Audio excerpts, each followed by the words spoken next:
Nagkilos protesta ang libu-libong mangingisda at traders sa Quirino Grandstand sa Maynila bilang pakikiisa sa fish holiday. Apektado naman tuloy ang bentahan ng isda sa Navotas Fish Port.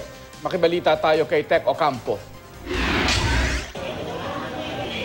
Malayong-malayo ang sitwasyon ngayong araw sa Market 3 ng Navotas Fish Port kung ikukumpara sa ordinaryong araw.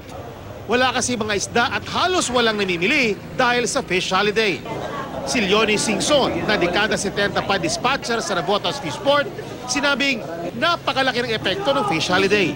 Napakaliit nito kung talaga ikukumpara mo dahil minsan yung volume ng isda rito pag nag-abot-abot marami talaga.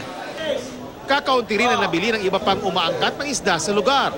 Ang mga mangingisda nagpunta sa Quirino Grandstand para makiisa sa kilos protesta.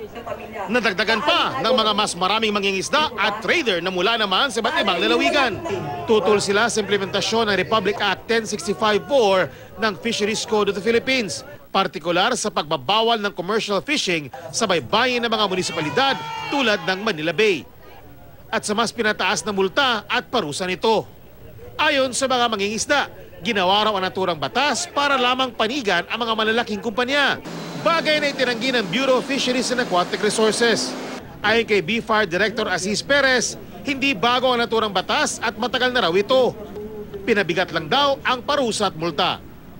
Ang layunin po nito ay itaguyod yung kapakanan ng maliliit na mga isda. Hindi po binago yan, tinaas lang po yung parusa.